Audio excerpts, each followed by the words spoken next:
अस्सलाम वालेकुम। हमारा नेक्स्ट टॉपिक है सेल थ्योरी। मतलब एक ऐसी थ्योरी जो सेल के बारे में पेश की गई कि सेल जो है वो तमाम जानदार जो हैं वो किससे मिलके बने हुए हैं, सेल से मिलके बने हुए हैं। ठीक है, इस पे साइंसदानों ने वर्क किया। At the beginning of 17th century, 17वीं सदी के आगाज़ में many scientist began the use of microscope to study small objects.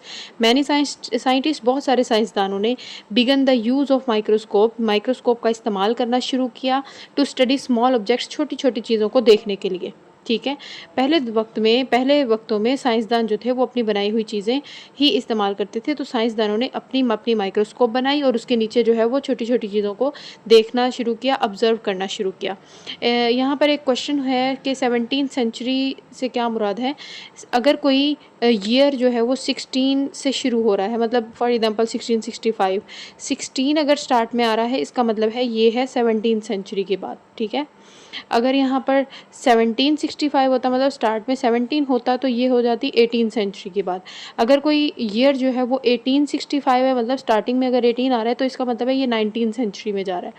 ठीक है, और अगर कोई ईयर जो है वो 1965 में आ रहा है, तो इसका मतलब ये हुआ कि ये 20th सेंचुरी है। अगर कोई ईयर जो है, जैसे फॉर एग्जांपल 2025 चल रहा है, 2025 चल रहा है, स्टार्टिंग में 20 आ रहा है, तो ये हमारी 21 सेंचुरी चल रही है।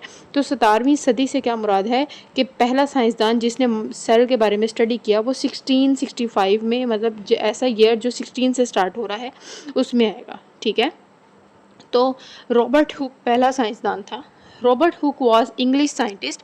रॉबर्ट हुक जो था वो एक इंग्लिश साइंसदान था, बरतानिया में रहने वाला, बरतानिया का एक साइंसदान था। रॉबर्ट हुक ने बेसिकली क्या किया, इसने जो है वो एक दरख्त लिया, उस दरख्त का नाम था ओक ट्री। ठीक है, oak tree. Oak tree basically कहते हैं बलूत के दरख्त को, उर्दू में इसको कहते हैं बलूत का दरख्त। तो इसने जो है वो ओक ट्री लिया, इस ओक ट्री की इसने छाल ली। बेसिकली दरख्तों के ऊपर जो मोटी मोटी सी बाहर की तरफ डार्क ब्राउन से कलर की छाल होती है, आउटर मोस्ट लेयर होती है, जो कि हम हाथ फेरते हैं तो खुरदरी सी महसूस होती है। इसने उसकी छाल ली और उसका एक बारीक सा पीस काटा और इसने इसे अपनी माइक्रोस्कोप के नीचे देखा। ठीक है, इसने ओक ट्री को लिया, उसकी जो मतलब कॉर्क है, कॉर्क जिसे हम छाल कह रहे हैं, उसका एक बारीक सा स्लाइस काटा और उसे माइक्रोस्कोप के नीचे देखा और इसने ये नोटिस किया कि इस तरह कुछ स्ट्रक्चर शो हुआ, जैसे मतलब छोटे छोटे से ऐसे दायरे से शो हुए। ठीक है, फिर इसने क्या किया, इसने इस ओक ट्री की ही स्टेम ली, इसका तना इस्तेमाल किया, उसके अलावा इसी ओक ट्री की इसने रूट्स ली, रूट्स की भी और तने की भी इसने बारीक बारीक से जो है वो स्लाइस काटे और उनको फिर माइक्रोस्कोप के नीचे देखा, तो इसने ऑब्जर्व किया कि वो भी छोटी छोटी इस तरह कंपार्टमेंट्स से मिलके बने हुए हैं। ठीक है, तो इसने इन कंपार्टमेंट्स को सेलुलाई का नाम दे दिया। ठीक है, तो हम इसको यहाँ से स्टडी कर लेते हैं। Robert Hooke was English scientist, English साइंसदान था। इन 1665 में he examine thin slice of cork of oak tree. इसने ओक ट्री के कॉर्क के बारीक से स्लाइस को अंडर माइक्रोस्कोप के नीचे देखा। He also examine pieces of stem and root of oak tree. इसने ओक ट्री के स्टेम, तने और रूट मतलब जड़ को भी बारीक से स्लाइस काटे और उसे भी माइक्रोस्कोप के नीचे देखा। He observe that cork was made of many little boxes. इसने देखा कि जो कॉर्क है वो छोटे छोटे जो है वो लिटिल बॉक्सेस से, छोटे छोटे से बॉक्सेस से मिलकर बना हुआ है। And the pieces of stem and the root were also made of similar little boxes. और इसी तरह रूट भी और स्टेम भी जो है वो इसी तरह छोटे छोटे रूम्स, छोटे छोटे जो हैं वो कंपार्टमेंट्स से मिलकर बने हुए हैं। He concluded that parts of plants were made of compartments. इसने ये बात कह दी कि प्लांट्स के जो पार्ट्स हैं वो किससे मिलकर जो हैं कंपार्टमेंट्स से मिलके बने हुए हैं। ठीक है, छोटे छोटे से रूम्स हैं। ठीक है, ही नेम्ड दीज कंपार्टमेंट्स। इसने इन कंपार्टमेंट्स को सेलुलाई का नाम दे दिया। सेलुलाई बेसिकली लैटिन में स्मॉल रूम को कहते हैं। तो इसको ये छोटे छोटे से कमरे दिखे तो इसने इनको, इन छोटे छोटे कमरों को सेलुलाई का नाम दे दिया, जो कि स्मॉल रूम्स के लिए लैटिन में इस्तेमाल होता है। ठीक है, फिर उसके बाद नेक्स्ट साइंटिस्ट आया एंटोन वेन लेवेनहुक। ठीक है, एंटोन वेन लेवेनहुक जो था वो डच साइंटिस्ट था, नीदरलैंड का रहने वाला एक साइंसदान था। इसने क्या किया, इसने एक पॉन्ड में, कोई पॉन्ड का पानी लिया, ठीक है, किसी नदी का इसने थोड़ा सा पानी लिया और इस पानी को उसने अपनी माइक्रोस्कोप के नीचे देखा। ठीक है, इसने माइक्रोस्कोप के नीचे जब उस पानी को देखा तो इसने देखा कि उसमें छोटी छोटी सी चीज़ें हैं जो कि हिल रही हैं। ठीक है, छोटी-छोटी सी चीज़ें हैं जो कि हिल रही हैं। उस वक़्तों में प्लांट्स और एनिमल्स का ही कॉन्सेप्ट हुआ करता था। मतलब प्लांट्स मतलब ऐसे जानदार जो खड़े हैं और एनिमल्स मतलब जो वो वाले जानदार जो हिल सकते हैं। तो इसने इनको एनिमल क्यूल्स का नाम दे दिया। एनिमल का मतलब हुआ जो हिल रहे हैं जानदार, और क्यूल्स मतलब स्मॉल मतलब छोटे-छोटे एनिमल्स का नाम दे दिया इसने।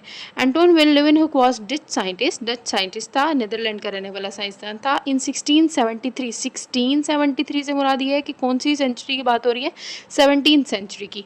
ही मेड अ बेटर माइक्रोस्कोप, इसने अपनी जो है वो एक अच्छी माइक्रोस्कोप बनाई। He observed living cells in pond water, इसने पॉन्ड वाटर के अंदर जो है वो लिविंग सेल्स देखे। He called these cells as animalcules, और उसने इन सेल्स को एनिमल क्यूल्स का नाम दे दिया। ठीक है, एनिमल क्यूल्स मतलब छोटे छोटे जानदारों का, छोटे छोटे एनिमल्स का नाम दे दिया। उसके बाद एक अगला साइंसदान आया जो कि जीन बेपिस्ट डी लेमार्क। ठीक है, जब रॉबर्ट हुक ने प्लांट्स के बारे में बताया कि ये सेलुलाई का नाम दिया, उसके बाद जो है एंटोनी विन लीeuwenhoek ने एनिमल क्यूल्स का नाम दे दिया। उसके बाद तकरीबन 136 सालों तक जो है वो इस सेल के ऊपर कोई काम नहीं हुआ। फिर उसके बाद एक साइंसदान जिसका नाम है डी लेमार्क, जेन बेपिस्ट डी लेमार्क, जो कि एक फ्रेंच बायोलॉजिस्ट था, जब ये एनिमल्स और प्लांट्स के पार्ट्स को स्टडी कर रहा था, जब ये उनको इन माइक्रोस्कोप में रख के देख रहा था, तो उसने भी देखा कि वाकई में एनिमल्स और प्लांट्स जो हैं वो सेल्स से मिलके बने हुए हैं, छोटे छोटे जो हैं वो कंपार्टमेंट्स हैं इनमें। ठीक है, तो Lamarck was French biologist, Lamarck जो था वो फ्रेंच बायोलॉजिस्ट था। इन 1809, 18 स्टार्ट में आ रहा है तो मतलब कौन सी सेंचुरी की बात हो रही है, 19th सेंचुरी की बात हो रही है। ही ऑब्जर्व्ड सेल्स, इसने सेल्स देखे। When he examined parts of animals and plants under microscope, जब ये एनिमल्स और प्लांट्स की बॉडी के पार्ट्स को जब ये माइक्रोस्कोप के नीचे रख के देख रहा था, तो इसने भी ये चीज़ ऑब्जर्व की कि एनिमल और प्लांट्स की जो बॉडीज़ हैं वो किससे मिलकर बनी हुई हैं, सेल्स से मिलकर बनी हुई हैं। ठीक है, फिर उसके बाद एक नेक्स्ट साइंसदान आया जिसका नाम था रॉबर्ट ब्राउन, जो कि ब्रिटिश बोटैनिस्ट था। बोटैनिस्ट मतलब ऐसे साइंसदान जो कि प्लांट्स की स्टडी करते हैं, ब्रिटिश मतलब बरतानिया का। ठीक है, Robert brown was British botanist. Robert brown जो था वो ब्रिटिश का बोटैनिस्ट था। 1831 में जब ये प्लांट्स के बारे में स्टडी कर रहा था जब रॉबर्ट ब्राउन बोटैनिस्ट था, मतलब वो प्लांट के बारे में स्टडी कर रहा था, तब उसने माइक्रोस्कोप के नीचे प्लांट्स के पार्ट्स को देखा, तो इसने देखा कि छोटे छोटे कंपार्टमेंट के दरमियान में भी कोई चीज़ मौजूद है, जिसको उसने न्यूक्लियस का नाम दे दिया। ठीक है, he discovered nucleus in the cell 1831 में, मतलब 18 स्टार्ट में आ रहा है, 19वीं सदी की बात हो रही है। रॉबर्ट ब्राउन ने he discovered nucleus in the cell, इसने ये बताया कि सेल्स के दरमियान में भी एक चीज़ होती है जिसे उसने न्यूक्लियस का नाम दे दिया। ठीक है, फिर उसके बाद दो साइंसदान आए जिन्होंने सेल थ्योरी जो है वो पेश की थी, जिनका नाम था मैथियस शेल्डन और थियोडर श्वान। ठीक है, मैथियस शेल्डन जो था वो एक बोटैनिस्ट था, मतलब ऐसे साइंसदान जो कि प्लांट्स की स्टडी करते हैं, और थियोडर श्वान जो था वो एक जर्मन जोलॉजिस्ट था, जर्मनी का जोलॉजिस्ट, मतलब ऐसे साइंसदान जो कि किसकी स्टडी करते हैं, एनिमल्स की स्टडी करते हैं। ठीक है, मैथियस शेल्डन ने क्या किया, इसने प्लांट्स के ही डिफरेंट पार्ट्स को माइक्रोस्कोप के नीचे रख के देखा। ठीक है, प्लांट्स के डिफरेंट पार्ट्स को, मतलब प्लांट्स के स्टेम को, प्लांट के रूट को, प्लांट के लीव को, इस तरह करके उसने जो है वो इसको प्लांट्स को जो है वो माइक्रोस्कोप के नीचे ऑब्जर्व किया। इसी तरह थियोडर श्वान ने भी क्या किया, इसने एनिमल्स के डिफरेंट पार्ट्स को माइक्रोस्कोप के नीचे रख के स्टडी किया। ठीक है, इन दोनों ने यही बात कही कि एनिमल्स भी और प्लांट्स भी दोनों जो हैं वो छोटे छोटी कंपार्टमेंट्स से मिलके बने हैं, छोटे छोटे रूम्स से मिलके बने हैं, छोटे छोटे सेल्स से मिलके बने हैं। ठीक है, तो इन दोनों ने बेसिकली सेल थ्योरी पेश की थी। ठीक है, यहाँ से स्टडी कर लेते हैं। Matthias Schleiden was German botanist, Matthias Schleiden जो था वो जर्मन बोटैनिस्ट था, जर्मनी का रहने वाला बोटैनिस्ट था। इन 1838, 18 स्टार्ट में आ रहा है, मतलब किस सेंचुरी की बात हो रही है, 19th सेंचुरी की बात हो रही है। इन 1838, 1838 में he observed many parts of plants under microscope, इसने जो है वो प्लांट्स के डिफरेंट पार्ट्स को माइक्रोस्कोप के नीचे रख के देखा। ही कंक्लूडेड, इसने फिर ये बात कही that all parts of plants were composed of cells. जो बेसिकली जो स्टेटमेंट पास की थी वो मैथियस शेल्डन और थियोडर श्वान ने जो है वो दोनों ने मिलके की थी, कि जो मैथियस शेल्डन ने प्लांट के बारे में कहा था और थ्योडर श्वान ने जो है वो स्टेटमेंट पास की थी एनिमल्स के बारे में। इसने कहा था कि प्लांट्स के सारे पार्ट्स जो हैं वो किससे मिलकर बने हुए हैं, सेल्स से मिलकर बने हुए हैं। इससे पहले रॉबर्ट हुक ने काम किया था, रॉबर्ट ब्राउन ने काम किया था, लेकिन बाकायदा एक स्टेटमेंट पेश नहीं की थी, ना ही थ्योरी जो है वो बना के पेश की थी। तो सेल थ्योरी के जो पहले पॉइंट्स हैं, पहले दो पॉइंट्स हैं वो मैथ्यूस शिल्डन और थ्योडर श्वान ने दिए थे। ठीक है, he concluded that all parts of plants were composed of cells. Matthias Schleiden ने ये कहा कि प्लांट्स के जितने भी पार्ट्स हैं, पौधों के जितने भी हिस्से हैं, वो सारे किससे मिलकर बने हुए हैं, सेल्स से मिलकर बने हुए हैं। और इसी तरह थ्योडर श्वान ने क्या कहा था, जो कि जर्मन जूलॉजिस्ट था, एनिमल्स की स्टडी कर रहा था, एनिमल्स को माइक्रोस्कोप के नीचे रख रख के देख रहा था कि ये किससे मिलकर बने हुए हैं। तो 1839 में 1839 में, मतलब 19th सेंचुरी की बात हो रही है, he concluded that all animals composed of cells. इसने भी ये बात कही कि जितने भी एनिमल्स हैं वो सारे किससे मिलके बने हुए हैं, सेल्स से मिलके बने हुए हैं। जब दोनों ने देखा कि इनकी स्टडीज़ जो हैं वो तकरीबन सेम है, तो इन दोनों ने मिलके सेल थ्योरी पेश की थी। और सेल थ्योरी के पहले दो पॉइंट्स मैथ्यूस शिल्डन और थ्योडर श्वान ने पेश किए थे। ठीक है, इनमें सिर्फ इनकी ऑब्जर्वेशन में फ़र्क क्या था, मैथ्यूस शिल्डन प्लांट्स के ऊपर काम कर रहा था और थ्योडर श्वान जो था वो एनिमल्स पे काम कर रहा था। इसने जब प्लांट्स के पार्ट्स को माइक्रोस्कोप के नीचे देखा था, तो इसने देखा था सेल्स के बाहर सेल वॉल मौजूद है। ठीक है, लेकिन थ्योडर श्वान ने जब माइक्रोस्कोप के नीचे एनिमल सेल को देखा था, तो इसने देखा था कि सिर्फ सेल मेम्ब्रेन ही मौजूद है। ठीक है, इसके इर्द गिर्द जो है वो सेल वॉल मौजूद नहीं है, सेल मेम्ब्रेन है सिर्फ। और इसने कहा था कि सेल मेम्ब्रेन के बाहर जो है वो सेल वॉल भी देखी थी, इसने डबल वॉल्स देखी थी। सिर्फ इनके काम में ये फ़र्क था। ठीक है, सेल थ्योरी पेश करने वाले दो साइंसदान थे, जो कि मैथ्यूस शिल्डन और थ्योडर श्वान थे। लेकिन सेल थ्योरी में जो थर्ड पॉइंट ऐड करने वाला जो साइंटिस्ट था वो था रुडोल्फ विर्चू, ठीक, जो कि एक जर्मन फिजिशियन था, जिसे फादर ऑफ पैथोलॉजी भी कहा जाता है। Rudolf Virchow, he was a German physician, ये जर्मन फिजिशियन था। पहले दौर में ये कॉन्सेप्ट होता था, लोग ये समझते थे कि बेजान चीज़ों से भी ज़िंदा चीज़ बन जाती है। मतलब बेजान, जैसे फॉर एग्जांपल कोई सालन है वो ख़राब हो गया तो वो सही था, तो वो ठीक था, लेकिन जब वो ख़राब हो गया तो उसके अंदर जो है वो जर्म्स पड़ जाते हैं और फिर माइक्रो ऑर्गेनिजम्स जो हैं वो बन जाते हैं, वो ख़राब हो जाता है। तो लोगों को ऐसा लगता था कि नॉन लिविंग चीज़ से भी जो है वो लिविंग चीज़ बन जाती है, जो कि एक गलत कॉन्सेप्ट था। इस कॉन्सेप्ट को ठीक करने वाला जो साइंसदान था वो रुडोल्फ विर्चू था। इन 1885 से मुराद ये है कि 18 स्टार्ट में आ रहा है, 19th सेंचुरी की बात हो रही है।